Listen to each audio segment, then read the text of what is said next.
So last lecture we defined basically all the objects that we will study on a surface, almost all of the objects. Principal curvatures, Gauss curvature, mean curvature, principal directions, okay? By looking at the differential of the Gauss map, of the normal vector. So before moving on to the theory, let's do another example, just to show you a little bit how to compute from time to time. And also just for the pleasure of introducing another important surface. So take the cylinder.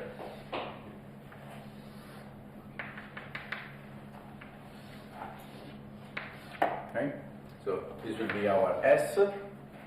Now, by the cylinder, of course, I mean, this is already put in a very special position, but again, up to rotations and translations, almost every cylinder. So the only parameter really of the cylinder is the radius, okay, of the circle that you get by cutting. So S, let's say, is the set of points in R3, so it's usually given in equations. So it's S squared plus Y squared. So if the Z-axis is the one of the lines contained in the cylinder, then you would write it just like this for some choice of radius R. No? No, it's a circle. You don't see the third coordinate. So in fact, we have never seen it, so in principle we should prove everything. So first, YS is a regular surface. Well, every time you see an equation, of course, the first attempt should be proving that the value is a regular value for the equation, okay? So of course, F would be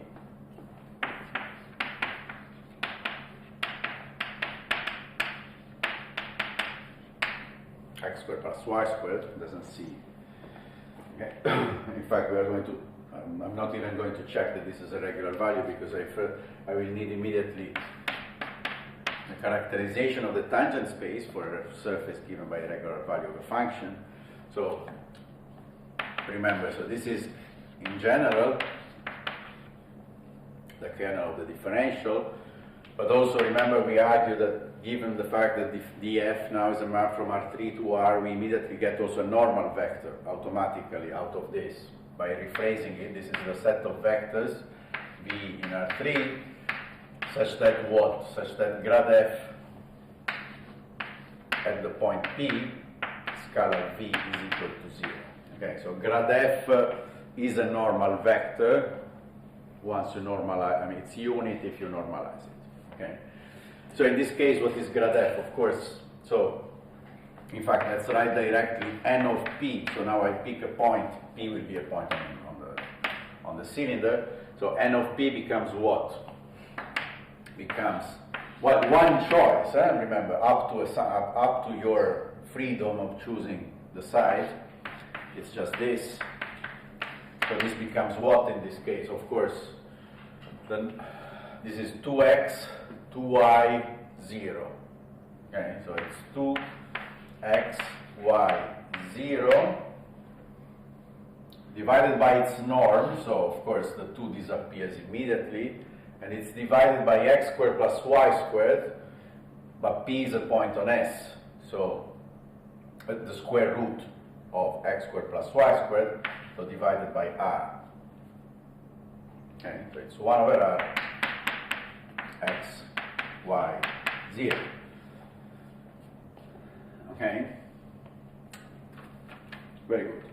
So now we need to compute the second fundamental form if we want to know the eigenvalues and everything, the determinant, the trace, and so on. So the question is, what is dnp applied to a tangent vector? Remember, dnp, so the differential of the Gauss map is an endomorphism of the tangent space. It needs to take a tangent vector, it gives me back a tangent vector. So, how?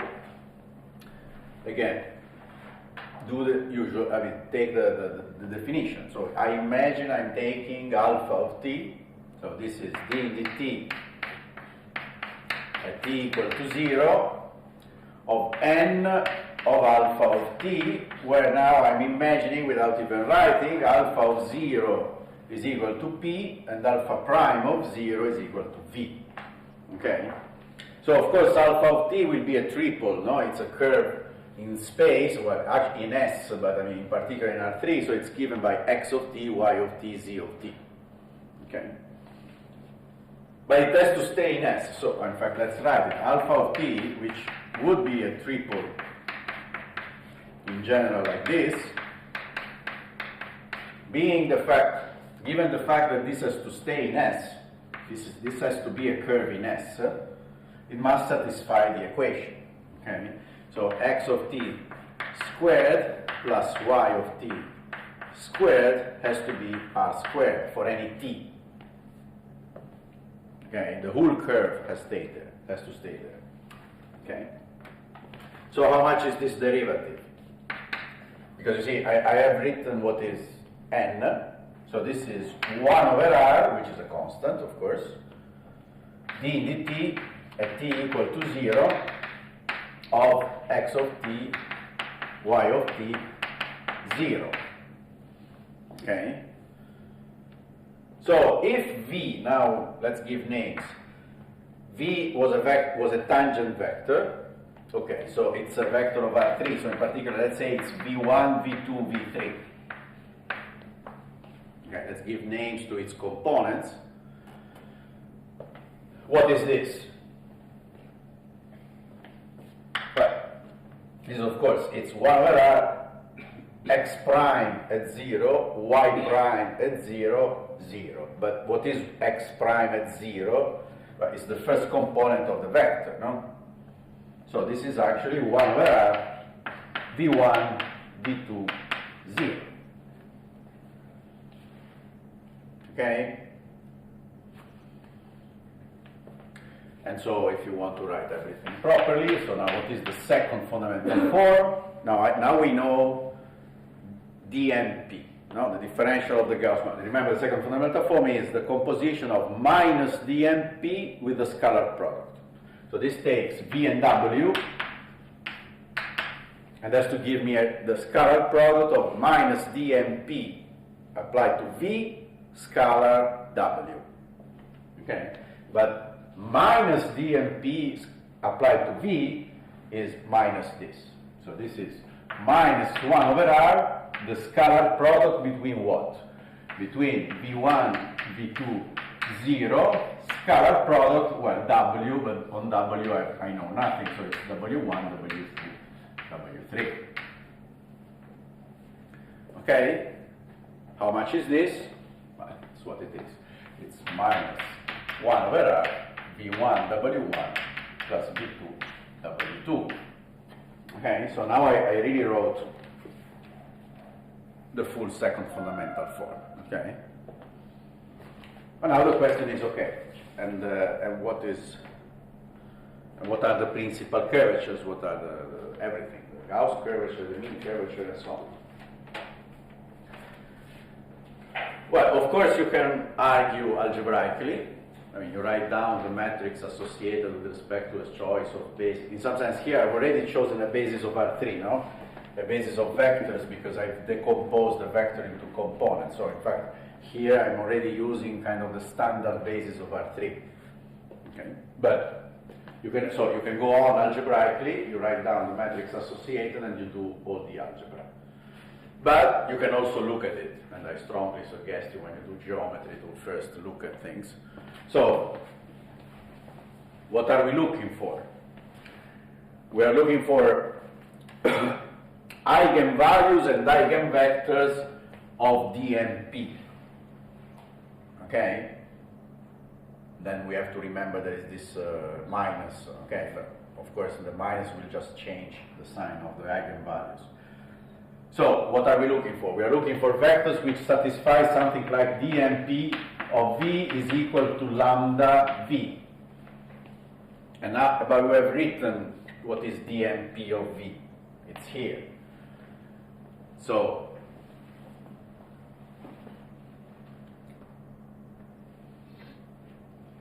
do you see solutions?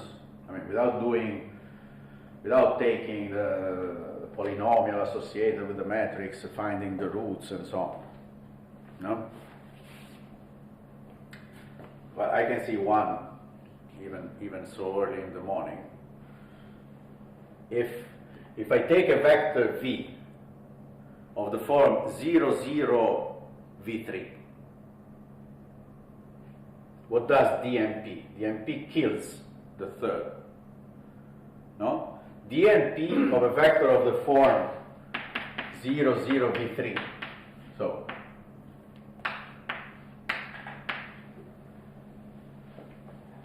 what does it happen? Well, dnp of v becomes the zero vector. The zero vector is always an eigenvector, no? Associated to what? To lambda equal to 0. So one solution is there. Okay? Geometrically, what kind of vector is it? Well, actually, you should also check that the vector you find actually lies in the tangent space, but of course it does. Okay? It is a vector which lies in the tangent space at every point. So, geometrically what it is, it's a all vector kind of vertical up or down. I didn't say whether v3 is positive or negative. Okay? So the vertical vectors are actually, the lines of the cylinder are actually principal directions, for sure. Well, now you can again, you can also argue now, if you find one, you know also the other one, because there are two, and they must form an orthonormal basis. So, no, it's a symmetric operator, so it has to be diagonalizable with an orthonormal basis. So if you find one, the other one must be the orthogonal direction. So you know what it is. It's going to be this one. Okay. But how do you see it? What is this one? What does it mean, this one? Well, if it's orthogonal to the vertical direction, it means it's exactly the opposite, no? It's exactly V would be of the form V1, V2, 0. No, it would be horizontal this time. So it would be a tangent vector to the circle of the cylinder. So let's see, is this really an eigenvector? Well, if I apply dnp to this kind of vectors, what do I get? Now it's v1, v2, 0, and where does it go? It goes to 1 over r, v1, v2, 0. So yes, and what is lambda? 1 over r. Here I'm speaking about dnp. So now if I have to remember there is a minus sign. So what is k1? Which are k1 and k2?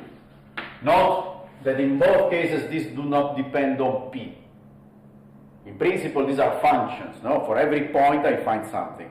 In this case, this was so nice that these functions are actually both constants.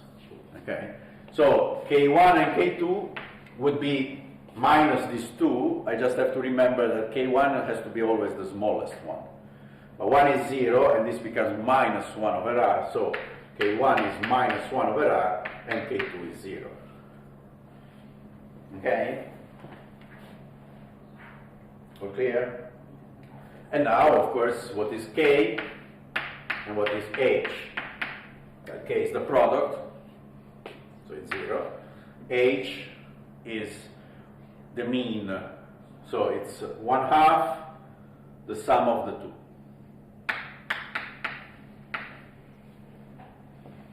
Okay? So everything is constant. These are all constants, of course, because they were constants, so of course these are constants. Just remember, there is a little surprise here, or at least there should be a surprise for you. We found a surface, well, a surprise if you believe that this is the important one in some sense. A surface which is definitely, if I ask my kids whether the cylinder is flat, they would tell me no. I mean, nobody would tell you reasonably, any normal person would tell you that the cylinder is curved. On the other hand, we did the theory, we studied Gauss, and Gauss is telling us that the cylinder is flat. So here there is something interesting going on. Okay, flat of course means zero curvature. Okay. So in this theory, the cylinder is flat. So we have to be a bit careful what it means to be flat. Okay. That's an important point. We will see the cylinder is not so special. I mean, we will find families of surfaces like this. Okay. Families of surfaces which are, I mean, we would have loved the theorem of the form. If the Gauss curvature is 0, the surface is a plane. Right. Also in analogy with the case of curves, no? I mean, the curvature is 0 and then it's a straight line. So, warning, this theorem is false in the surface case, okay? Something more subtle must happen, okay? Now, okay, this ends the exercise. Now another few observations. So, because now the whole point of the theory of surfaces is understanding what these objects measure geometrically. So, what does it measure, the second fundamental form? What does it measure? What do the principal curvature measure? What does it measure, the Gauss curvature, and so on? That's the whole theory of surfaces. So, let's start with some. I mean, and of course, for any of these questions, you can give many answers. I mean, there are many interpretations of the same objects, of course. So let's start analyzing a little bit closer the second fundamental form.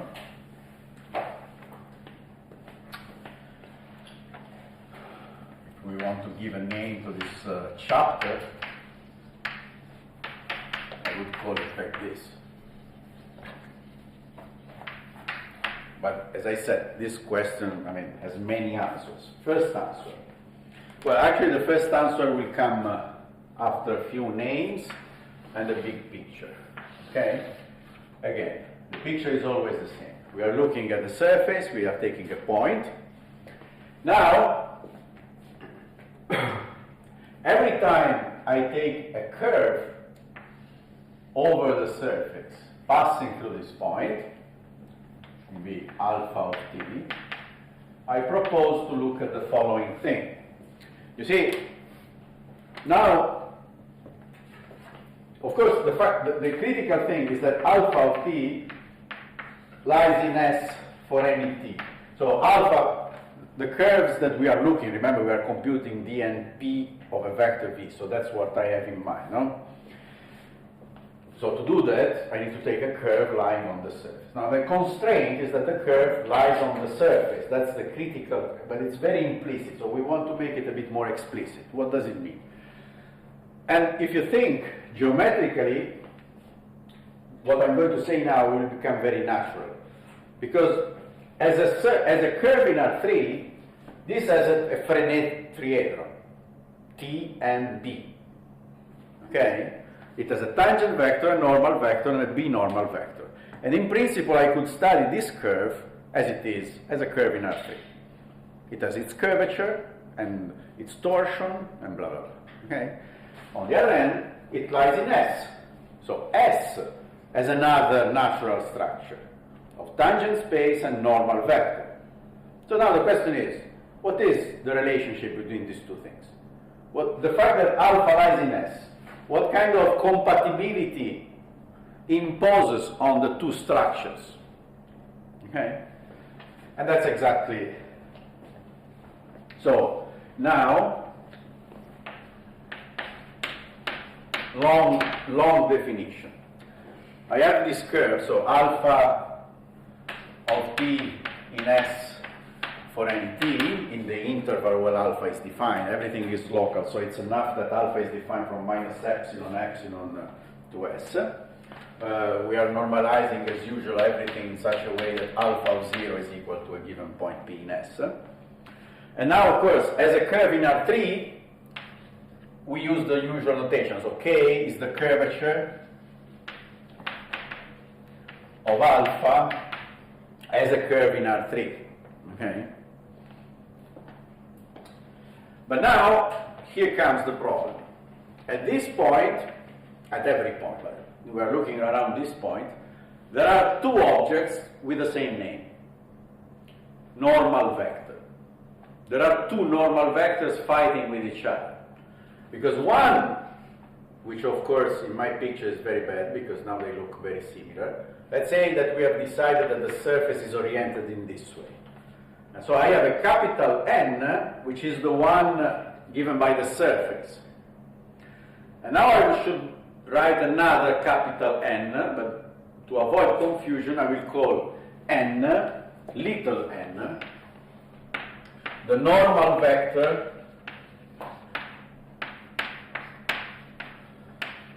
of alpha at P as a curve in R3, okay?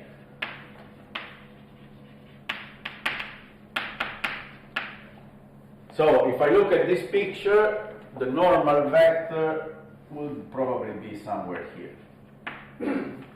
Okay, it's the acceleration vector. It's the unit vector in the direction of the acceleration of the curve. Okay? And there is no reason why these two things should talk to each other.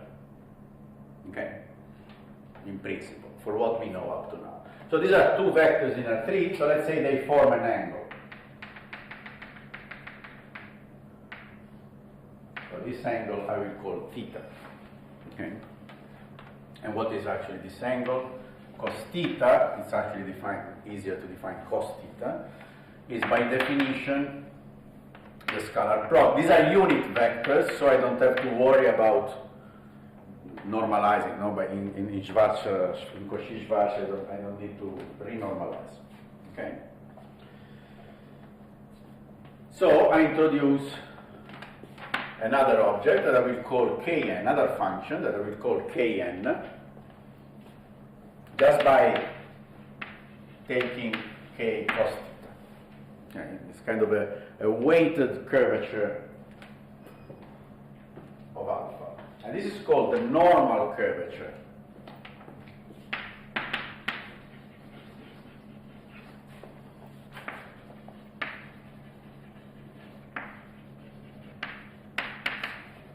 Of course, of alpha at S, at T. Okay. So now this function remembers more things about the curve and the surface, because this is constructed by using both structures. Alpha as a curve, but also alpha on S. Okay, I'm using both. Okay. So of course, what is Kn? Kn geometrically is the length of this vector. Okay. I project little n over big N, and I look at how big it is. Okay. With the sign, in my picture it would be negative, because they are oriented in the positive. In the negative direction. Okay, so I would like to understand a bit more what's going on here. So now assume, so here ends the definition, and now assume alpha is parameterized by arc length. Okay, nothing wrong with that. And let me denote by n of s, n of alpha. So now the parameter, as usual for curves, this will be called S, okay? The arc length. So what is n of S is what? Is the normal vector to the surface restricted to the curve alpha. So for every point in this curve, I look at the normal vector to the surface, okay?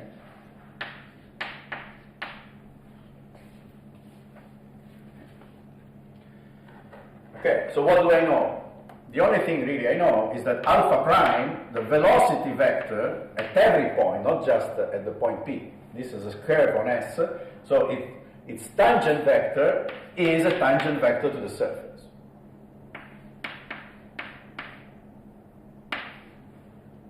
By definition of tangent space.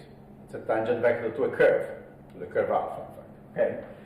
And n is the normal vector, so I have one equation for free. N of S must be orthogonal to alpha prime, because one is normal and one is tangent. As usual, I see this equation, I take derivative.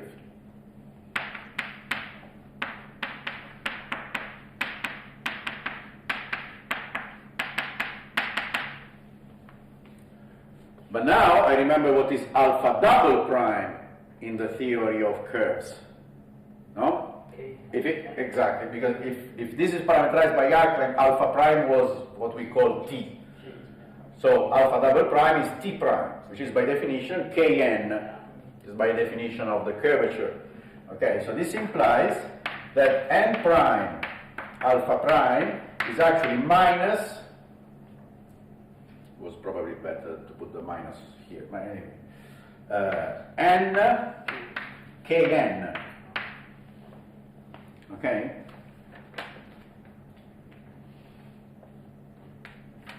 Okay, let's freeze it for a second, because now really the question is, what is the second fundamental form at the point P applied twice to the tangent to the vector alpha prime of 0? But this is by definition minus EMP alpha prime 0, alpha prime 0. Okay? In our construction, in our notation, what is this? Remember, this is the derivative of a curve. Well, actually, I would be completely crazy not to take alpha as the same alpha as the curve, which is given. So, and this is the derivative, but this is what we called n of s, and this is the derivative at time 0. So this is m prime at 0. So this is minus m prime 0, alpha prime 0. Okay, by definition. But we just learned that this is equal to plus, let's hope the signs will be right eventually, this is equal to plus n kn. Okay, so this is equal to n of p. Now I drop, because actually I could do this argument at every point. I mean, there's nothing special in computing at every one point, so n kn. Okay. But what is nkn? Nkn, we just given a name, in fact, to what is nkn, no? Cos theta is nn, and kn is k.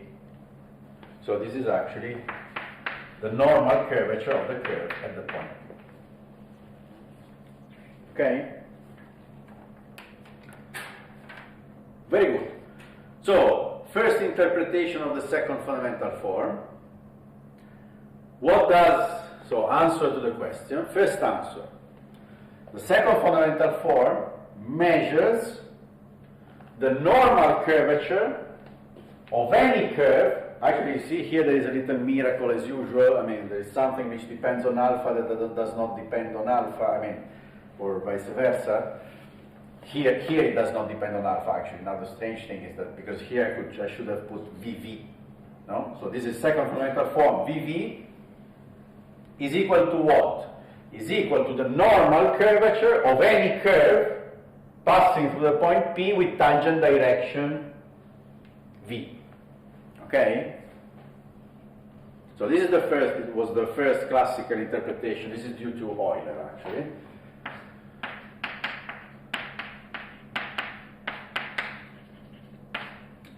You find in books as Euler's theorem.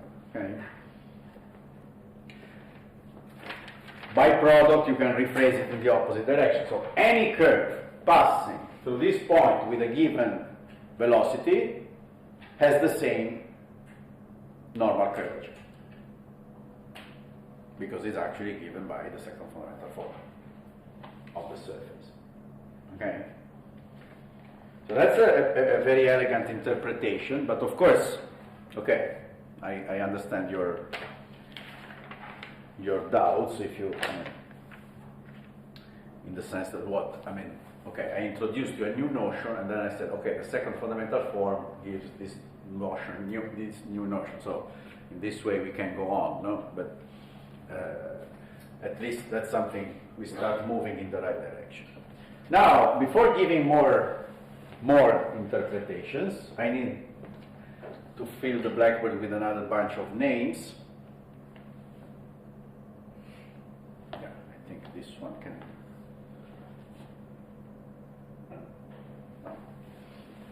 Another list of names.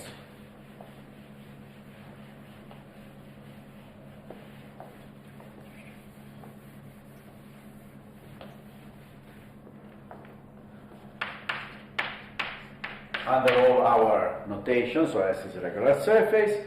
Now, the point P is called elliptic if K of P, if the Gauss curvature is positive at this point, you will call it an elliptic point. Remember, examples of elliptic points we know. The sphere. Actually, the name should suggest, the sphere, every point of the sphere is an elliptic point of the sphere. Okay, because the Gauss curvature was 1 over r squared. Okay, but it's positive. Hyperbolic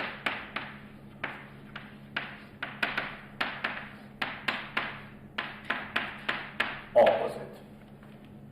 Okay? And I don't think we still have an example of this. We will make an example maybe in 20 minutes. And now, of course, you would say there is positive, negative, and 0. No, it's a bit more subtle than that. And the example of the cylinder is exactly what you should have in mind when you think of this. There are two possible ways for the Gauss curvature to be 0, which in some sense we want to distinguish. Well, because now you know, in fact, you know two examples, which is the first example of a surface where there is a point of 0 curvature, the plane. So, or now you have another example of actually every point. These are very special surfaces because this is not just one point. Every point on this surface has the same behavior. They are all 0. So you have the plane and the cylinder. What is the difference? The difference is that in the case of the plane, both principal curvatures are 0. Okay? So in fact, the second fundamental form vanishes. It's the 0 quadratic form. While in the case of the cylinder, the product is 0, but not both are 0. One is 0 and one is something else. Okay? And that's what we want to keep in mind. And we will call parabolic if K of P is 0, but the second fundamental form of P is not the 0 form. Okay, so here you have to think of the cylinder. Okay. While, of course, we will call it planar if, and in fact, I don't even write K equal to 0, if the second fundamental form is completely 0. Okay.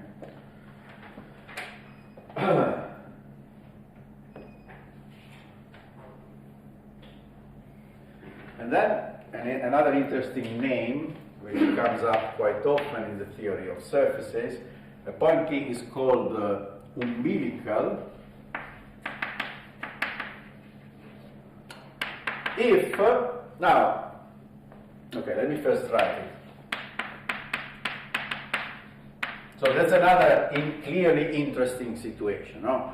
I mean, we have a quadratic form, diagonalizable, two eigenvalues. Of course, the fact that the two eigenvalues coincide should be of some interest when it happens. So it's better to have a geometric name for that situation. Okay, so this means the two eigenvalues are actually the same.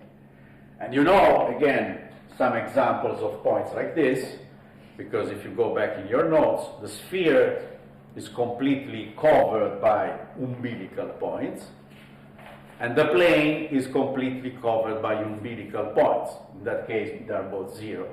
While for the sphere, depending on your choice of orientation, it's minus 1 over r or 1 over r. Okay? Very good. Now, so in fact, let's dig for a moment, so we will get rid of this situation quite quickly. So the first theorem I would like to prove is about umbilical points. So what I said, I told you, you have two examples of surfaces which are completely covered by umbilical points, spheres and planes. So, natural guess. Are these the only ones?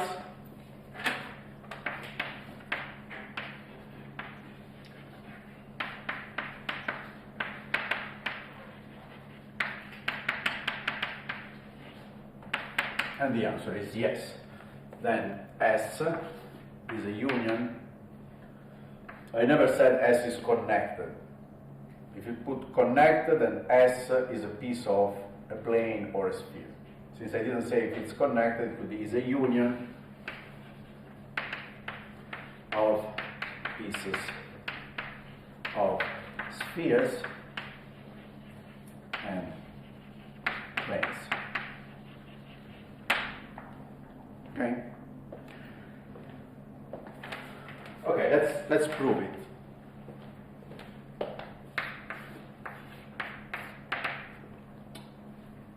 And actually, the first part, and in fact, in some sense, almost the whole point of the proof, is to prove something we should have noticed.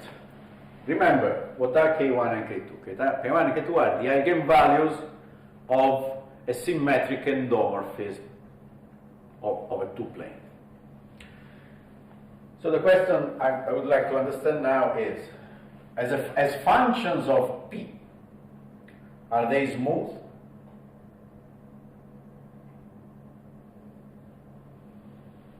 Now, for every point, I have this minus dmp.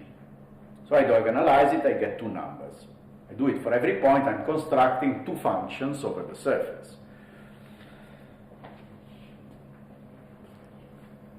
Are these smooth functions? The answer has nothing to do with geometry. So, rephrasement.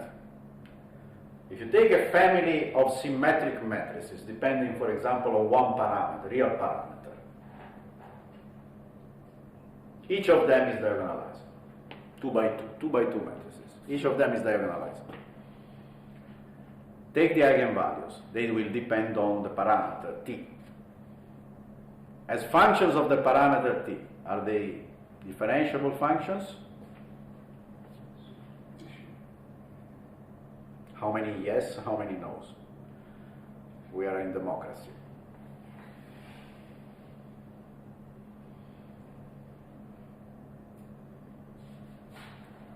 It's always the same problem. How do you compute the eigenvalues? Imagine in your mind, roots of the characteristic polynomials, which means which kind of operations are you doing? It's a 2 by 2, no? It's a 2 by 2 matrix. So what kind of operations do you do? I mean, you look at the entry, you know that the entry of the matrix are smooth functions. So the problem is the smoothness preserved under the operation you do when you extract the eigenvalues or not? One yes. 2 yes. 3 yes. Say no. Oh, come on. It's always, I mean, what are you doing? If I give you 4 numbers to build 4 functions to build a 2 by 2 matrix, and then how do I compute the eigenvalues? I take determinants, square roots, square roots, square roots. Do I have to repeat it again? Square roots.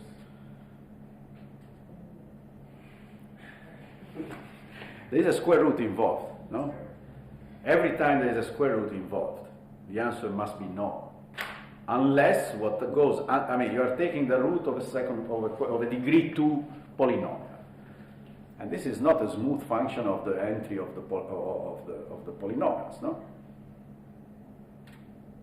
Depending what goes under the square root stays away from 0 or not. Okay? And now I want you, now the next step. When does it happen that the square root has something which goes to 0 inside? when the eigenvalues become, so how do you rephrase the fact that what is under the square root is 0? At those points, those are precisely the points where the eigenvalues are the same, because that's plus minus square root. But if it's plus minus 0, okay? So now you see the problem. So, observation. The principal curvatures are smooth functions away from umbilical points. This has nothing to do with geometry. I mean, give me a family of matrices. The eigenvalues are smooth functions away if they stay distinct. Okay? So this is precisely the worst scenario, no? I'm actually assuming now that my surface is made of points where they are the same. But that's again nice. I mean, in some sense, if you take a surface where there is one point where the two eigenvalues become the same, presumably the functions are not smooth. But here, I'm assuming that every point is like this. So now, the first part of the proof is actually to prove that in this case, I have only one function, because, okay, I have two eigenvalues, but they are the same. So this function here is a smooth function of P, even in this case. Okay? So, how do I... Okay, so this was kind of to understand the proof, otherwise, because now I take a local chart. This is a local, everything is a local property. You see, even the conclusion, in some sense, it's a local property, plus stupid topology. Okay, so I'm allowed, I mean, clearly it's a good idea to work locally with a local chart. I take a local chart around any of these points, okay, any point. Okay, and now I take what? I take, I mean, for any tangent vector, let's say W is a tangent vector. If it's a tangent vector, it's a linear combination of the elements of the canonical basis, which this chart is giving me for free. Okay, so W, any tangent vector, I can write it like, okay,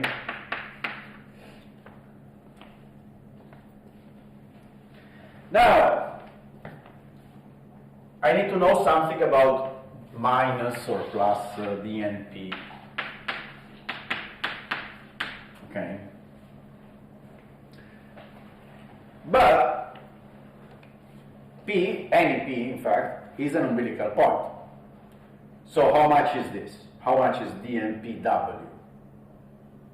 I'm on a two-dimensional space where the two eigenvalues are the same. So you have already observed, I remember last time, in this situation, every vector is an eigenvector.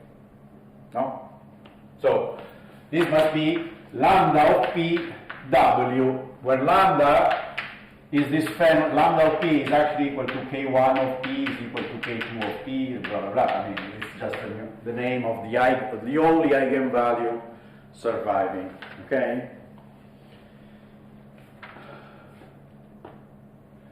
On the other hand, we did the computation of DNP of a vector which is written in this form. Okay? Because of course it's a linear map, so A and B go out, and I'm left with A DNP of XU.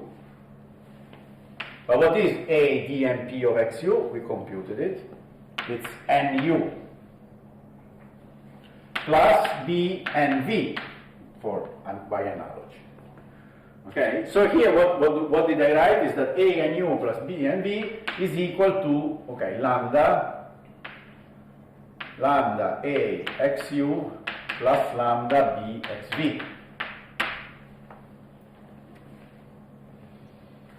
Okay, and this has to be true for any A and B. So out of this, if you want, you can keep on rewriting what? If I pick A equal to 1 and B equal to 0, for example, I get NU is equal to lambda XU, and NV is equal to lambda XV.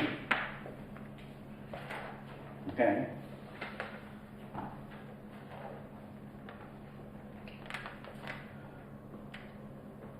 you see, this is the prototype situation we have encountered already a few times. I would like to do what? To get interesting, I mean, these are two interesting equations, so the machine is always take the derivative and mix. And that's why I have to stop now for a moment, because I would like to take the derivative of this with respect to v, and then this with respect to u, so that something interesting will happen and I will deduce something. Very good. But can I do it? Not yet, because lambda might be not differential. You cannot take the derivative of something before knowing that it exists. Okay? So now I have to stop for a moment and argue that this each of them, any of these two, even just looking at one of these equations, for example, the first, this actually implies that lambda is smooth. Why? Well, because S is a smooth surface. So XU is a smooth vector field. NU is a smooth vector field. And so they must be related. If they are proportional, they must be related. The factor of proportionality must be a smooth function. Okay? Do you agree? I mean, if lambda was not smooth at some point, at that point n would not be differential. Okay? Very good. So I can really take the derivative of this with respect to v. So I take the derivative of this with respect to v, and the derivative of this with respect to u. And I know that they are the same, because here I get nuv and here I get nvu, which of course are the same. So in fact, let me write down directly what I get on this side must be equal to what I get on this side. So this is this I take the derivative with respect to v. Very good. So it's lambda v xu plus lambda xuv, and this must be equal to this with respect to u.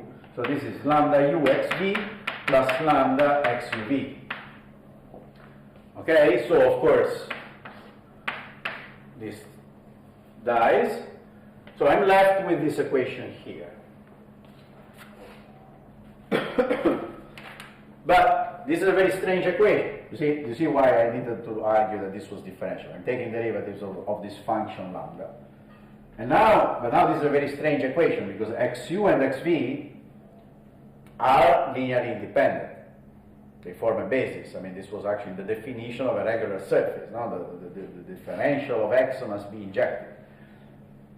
And this is a linear, so there is a linear combination of, this is telling me, there is a linear combination of xu and xv which is 0. So this implies that the coefficients must be 0. So lambda u equal to lambda v equal to 0. Okay, so now I have a differentiable function, lambda, this famous eigenvalue, whose partial derivatives are both 0 everywhere, at least around, I mean, on all my charts. So it's constant, which is something I didn't know right from the beginning, of course. So lambda is constant.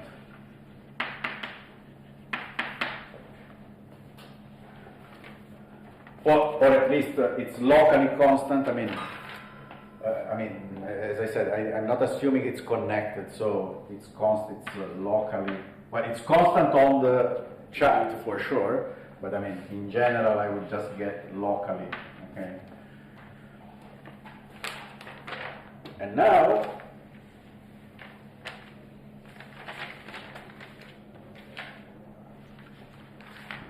I finished my notes, so we have to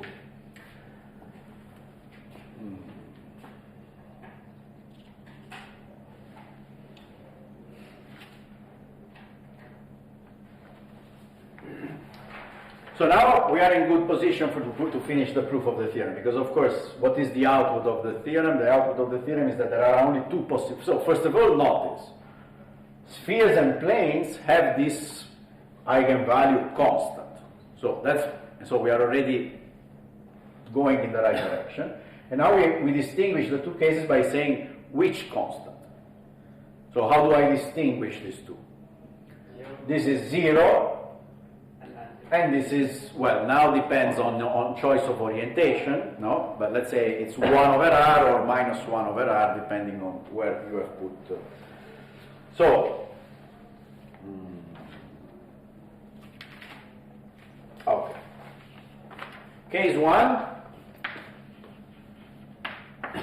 lambda is constantly equal to 0. So, of course, in this case, I want to prove it's a plane. But lambda equal to 0 means what? These are both eigenvalues of DMP.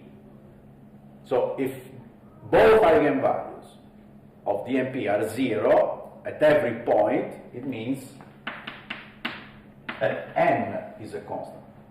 Now, if the differential of n is the 0 map, n is again locally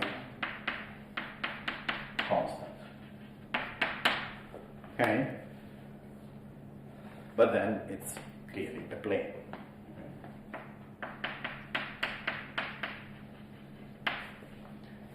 Now, case 2. Lambda different from 0. Okay?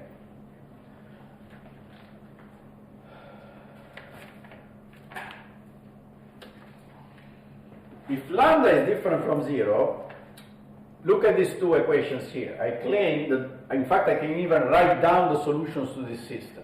In order to recognize S, I'm going to tell you directly what X and then verifies. So X of UV minus, the point is that I can, of course, lambda different from 0 means I can divide by lambda. Okay, so minus 1 over lambda n, which is again, I'm thinking, actually strictly speaking, I'm thinking of the, remember this distinction nx, because I'm thinking of n as a function of u and v. Okay, so it's what we call nx, which you have to transplant on the surface with x inverse. Okay, so but in any case, let me call it x. This is equal to a constant. To a constant vector. Why? Well, because that solves this equation, and the system of equations has a unique solution. Okay? xu, I take the derivatives. Now that you know that lambda is constant, you can actually, well, but I claim that this is actually, the sphere is the only solution to this. Because, let me rewrite it. This means that x minus c, the norm square, actually, you want to guess what is the radius and what is the center. The center is this strange, mysterious constant of integration, which is right also geometrically that you don't know, because you can put the center wherever you want, and you will get the same principal curvatures, no? But x minus c squared becomes equal to 1 over lambda squared, the norm of n squared, but n is a unit. So it's 1. So that's it. Here you have. So this implies that the surface, or at least the piece of the surface covered by this chart, satisfies the equation of the sphere with center c and radius 1 over lambda, whatever that is. Lambda. So which is and what's the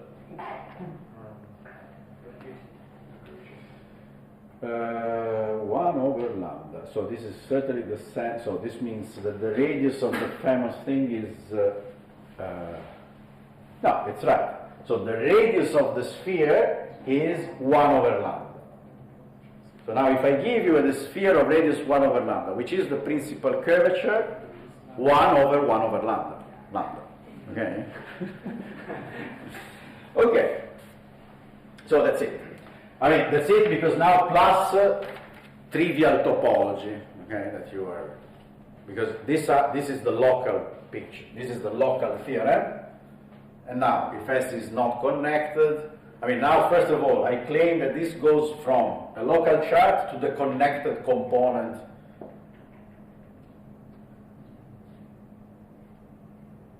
You are too old to to make me write the end of the proof. Okay? I mean, on the same connected component, if 2 points lies on the same connected component, I claim that these centers and these planes, these centers, they are all the same on the same connected components. Why? Because on the same connected component, I can move between any 2 points by overlapping charts. Okay? So if 2 charts overlap, and in one chart you get one center and one radius, on the overlapping chart you must get the same center and the same radius. So the same on every connected component, you stay on the same sphere. And if the surface is not connected, well, okay, it will be a bunch of pieces of spheres. Okay? And planes, maybe the same surface as a piece of a plane and a piece of a sphere. Why not? Okay? Now, okay, in fact, to be honest, we will never, I mean, this was mainly a curiosity, because the whole point I wanted to make with this proof is to make you think about the differentiability of these functions. Okay? You see that once you know it's differentiable, it's really boom. So the whole point is not to make the mistake of thinking it's automatically differentiable. And now, so in this kind of philosophy, next question, is the Gauss curvature a differentiable function? Is the mean curvature a differentiable function? I mean, you could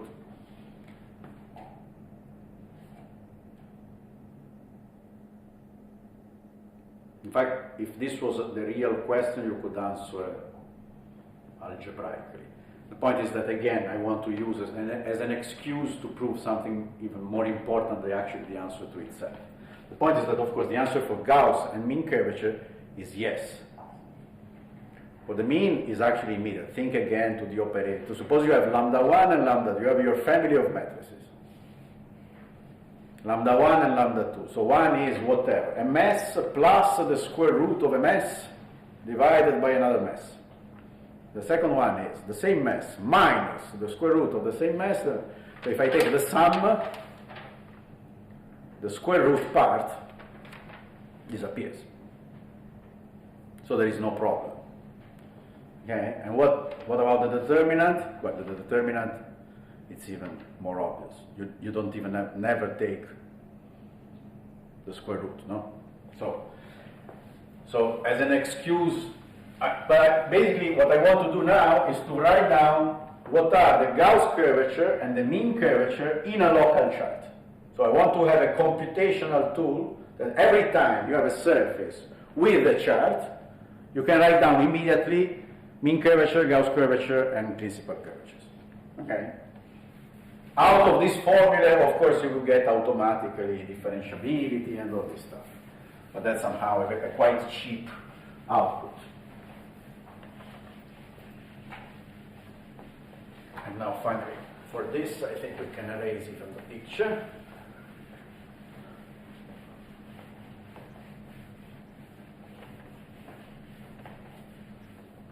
Okay.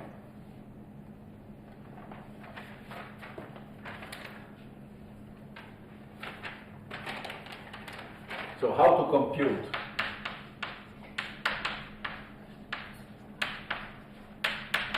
in a chart? A, H, K1, K2. Okay? Okay. So let's be brave. We have a chart. We have our surface and we take XU local chart. On this chart, so we have a standard basis of the tangent space, XU, XV. So which are the objects? We have this. I will confuse a little bit n with an x. Okay? Strictly speaking, remember I should call it an x. No? An x is what? Up to a sign, which I'm deciding now to be plus.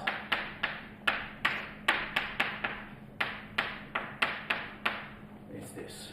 Okay? As a functions of u and v, as a vector field over u. Otherwise, I translate it to having a standard choice of bases, I can represent all my operators with matrices. Okay? Because I will represent all the linear maps, quadratic forms, whatever, with respect to this basis. So whether the tangent space is the domain, the target, or the cross of the two, I will always take this. Okay? So, matrix representations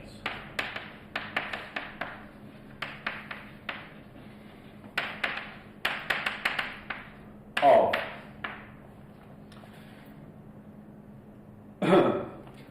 well, in fact, the first object is the first fundamental form, strictly speaking.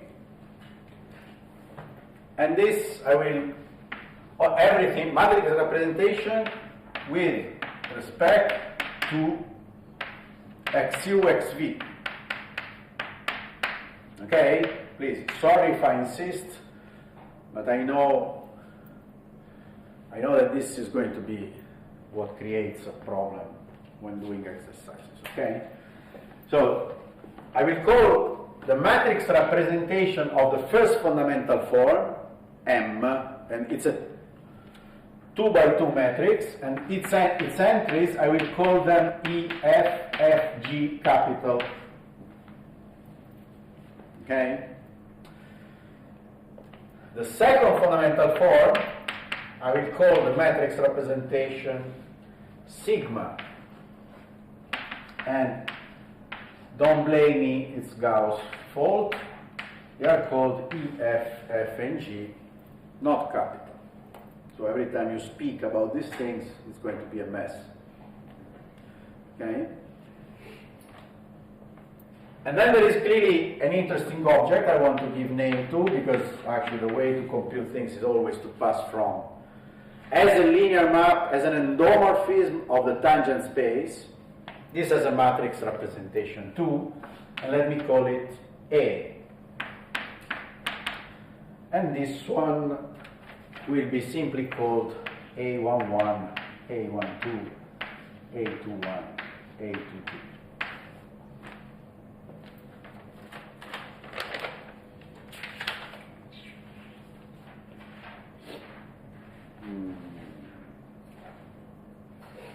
I hope.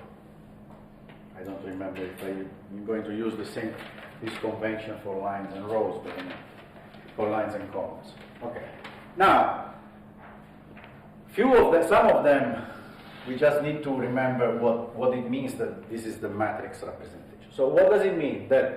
So for example, let's do the simplest one. IP, 1P is what? The first fundamental form is the quadratic form, means it takes two tangent vectors, and gives me a number. I don't write it, but it's the scalar product of these two tangent vectors. But what does it mean that this is the matrix representation? So for example, what does it mean that in the 1, 1 place I've put capital E? So what goes there when I say the matrix representation with respect to a given basis? I take the first element of the basis as the first vector, and the first element of the basis as the second vector, and I compute it in the 1, 1 place.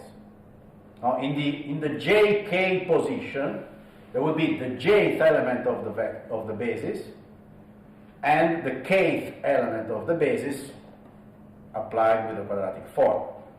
Okay, so in the 1, 1, this is xu, xu.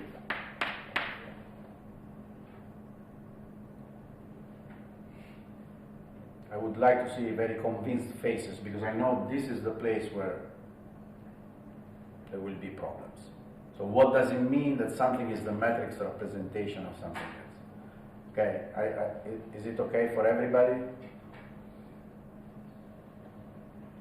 I mean, I could have called this map whatever, Q. No?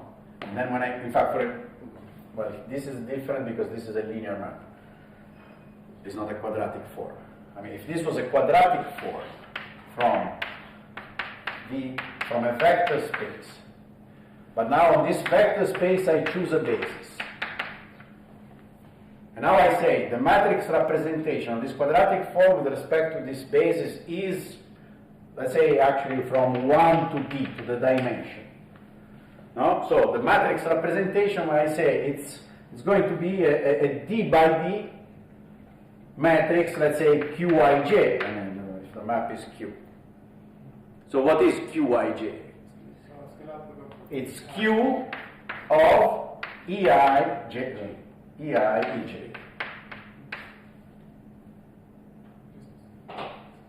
Are we all on the same? Okay. Because you see, what are these capital, so the capital letters, if the problem is compute the first fundamental form on a surface, you should be offended. Okay? Because this is E, this is F, so this F is the 1, 2, or the 2, 1, but these are symmetric. Okay? So you can write it in whichever order you want. And what is G is xv, xv. It's the second element of the basis times the second element of the basis. Okay? So first fundamental form, absolutely no problem. Second fundamental form. Well, so let me first write what they are in this language. So what is little e? Well, I just applied the theory. The little e is the object, so the second fundamental form, the quadratic form. So it's minus dnp, no, applied to the vector xu, applied to the vector xu again, because I'm in the 1, 1 position. Okay? But this time we have already manipulated a little bit these symbols, no? This is what? This is nu, no? So this is minus nu xu. And we already know that this is actually plus n xuu.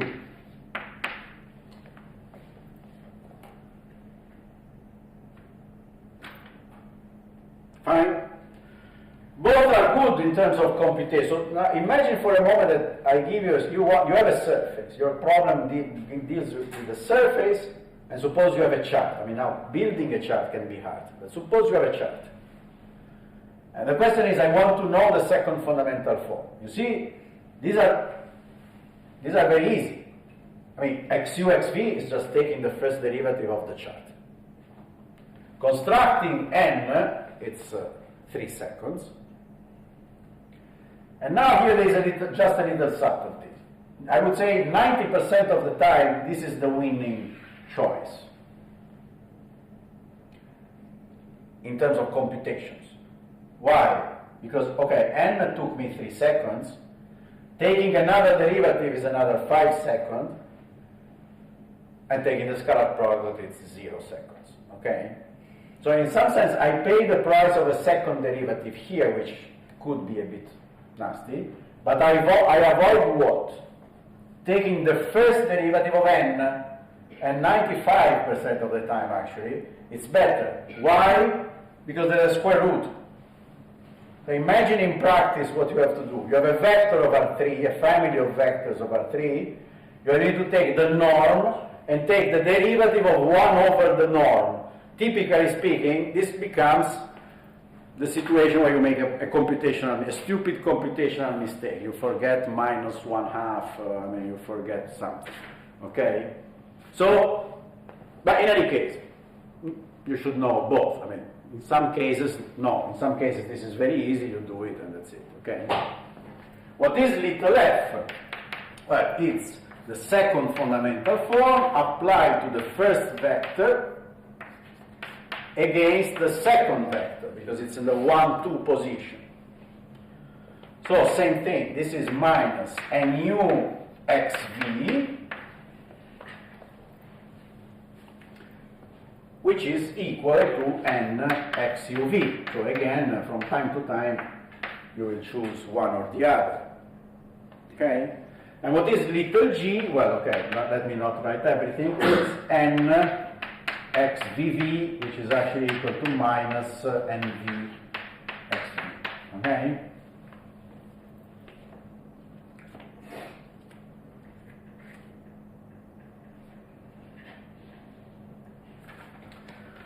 So this gives a very, very quick way to compute. But to compute little e, f, and g and capital E, F, and G. But now the question, suppose I want to compute principal curvatures and Gauss curvatures and mean curvature, which is typically what we are really interested in. So now, unfortunately, I need to go here, because these are actually the eigenvalues of this linear map, the eigenvalues and the eigenvectors of this linear map here. Now, of course, this linear map is something I can, so I was very happy that these things, all these 6 functions were very easy to compute. How about this?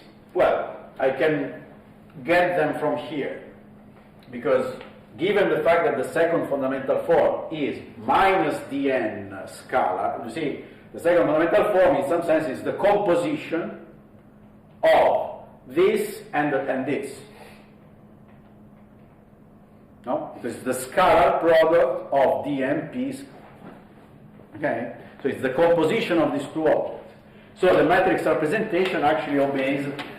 So A, because of the definition, I'm not using anything special, is actually M inverse sigma. Okay? Now, I'm not going to do the whole computation, but what is, for example, minus M inverse? So this is equal to minus. So M inverse, how do you compute it? Well, it's a 2 by 2 matrix, so it's 1 over the determinant. We know by abstract reasoning that these are invertible, no? So I don't have to worry about invertibility property. So this is EG minus F squared, it's the determinant of this. And then you just put everything switched. G.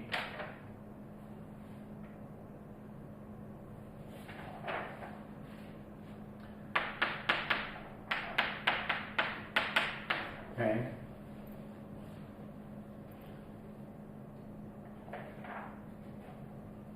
Yeah. For example. Then now I take M inverse minus M inverse times sigma, which is this one. Okay, now I'm not going to do it because now it's really 2 by 2 linear algebra.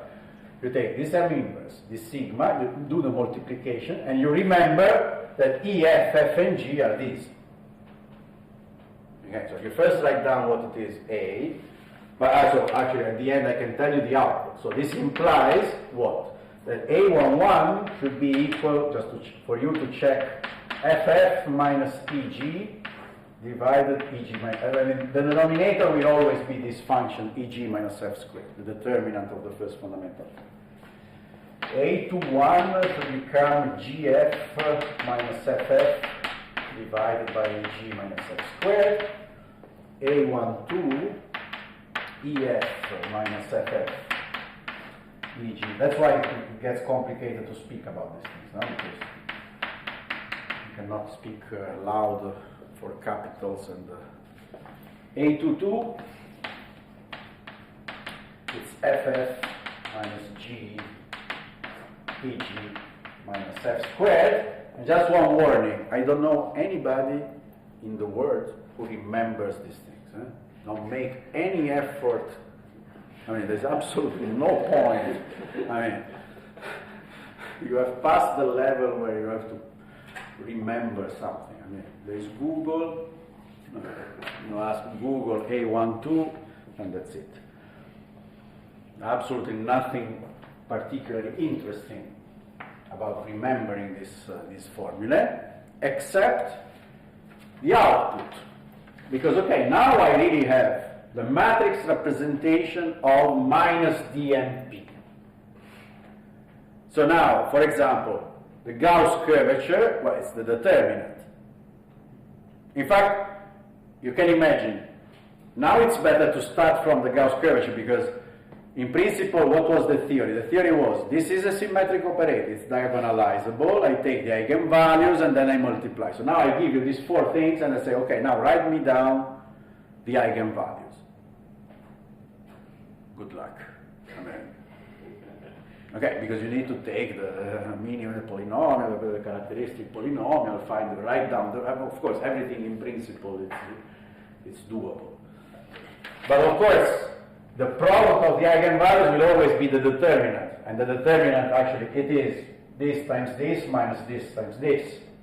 You do it, and you get the only formula that actually everybody remembers. Because there are magic cancellations here, of course. You do it for one, because it's hard to believe that this is true. Okay? And the magic formula is that the Gauss curvature is EG minus F squared divided by EG minus F squared. Which is something that once you see it, you say, that was for sure the answer. Because if this was, I'm computing the determinant of this, the determinant of this has to be 1 over the determinant of m. So in some sense you want, that's a way, if it turns out that the magic cancellation happens, it means these formula are correct. But you could prove this from here, directly, And this is actually, this is the formula everybody uses continuously, so you will remember, okay? And now you write down the mean curvature, because the mean curvature would be, it's a bit easier to write than the principal curvatures, because it's what? It's the trace. It's 1/2 of the trace. So the trace is independent of the choice of base. I don't have to diagonalize it, take the eigenvalues, and take the sum. No, the trace is independent of choice of basis. So this becomes something a bit more digestible. It's EG plus GE minus 2FF divided again by 2G minus F squared. And now that I have K and H, I would like to have something which tells me K1 and K2. But then, you see, now I'm using the theory backwards. So now I know that this is K1 cross K2 times K2, and this is 1/2 K1 plus K2. So how do I reconstruct K1 and K2 from these? So Ki is actually equal to what? H plus or minus square root of H squared minus K. Okay.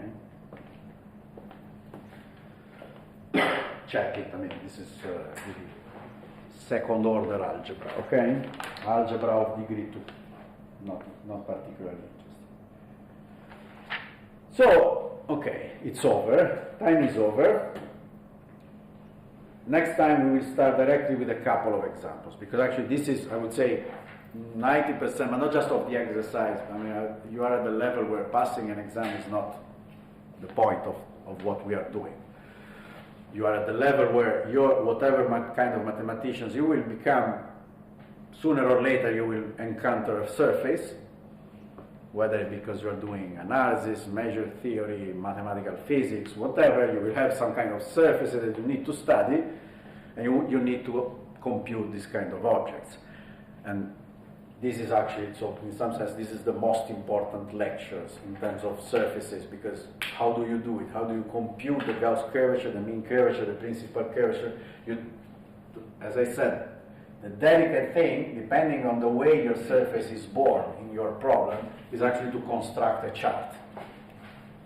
Once you have a chart, it has to be, I mean, the point of these lectures now that we are going to do is to make all these things, you have to do it in 3 minutes. I mean, so whatever problem is, a surface with a chart, compute first fundamental form, second fundamental form, principal curvatures, umbilical points, elliptic points, hyperbolic points. This is 5 minutes, not more than 5 minutes. Of course, modulo making mistakes, which I do. I mean, everybody does. Okay, but so we will see this formula in action next week. Okay.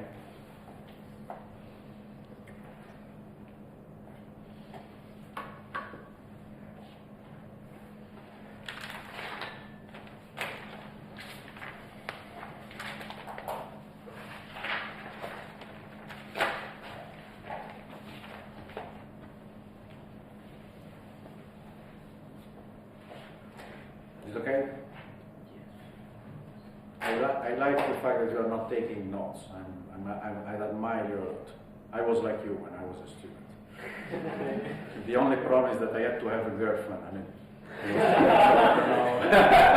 I don't know if you are planning to have the same plan or.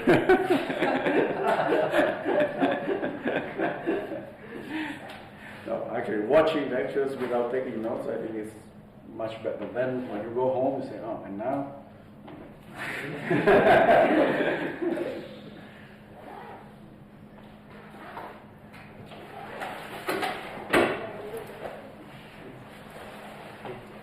Thank you.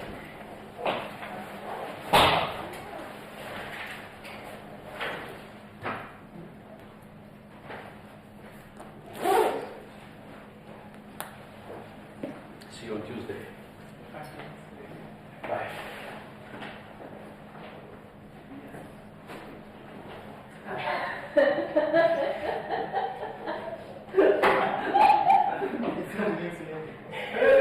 I know your girlfriend.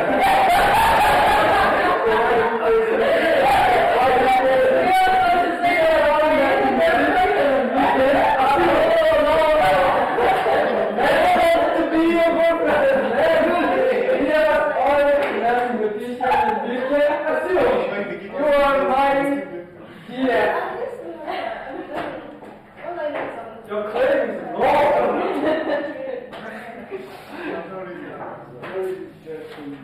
Oh my gosh. Professionality. Wow.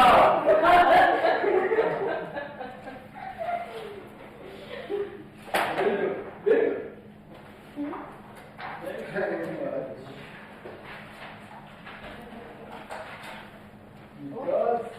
Because I want to understand wow, the theory is very complicated. Yes. Yeah. It has a lot of details. It's all around classification. Yeah. Linear algebra. Why is linear algebra? Excuse me. Imagination is very much in the power. And he doesn't draw. Linear algebra, yes. I have to remember linear algebra. This, I can say a lot, but the values of vectors, I cannot remember linear algebra. I don't remember in the lecture what I call it. Here. Eigenvalue is the same, then what do I call it? Yeah. I don't remember. Yeah, I never used it. I don't remember how to compute eigenvalues.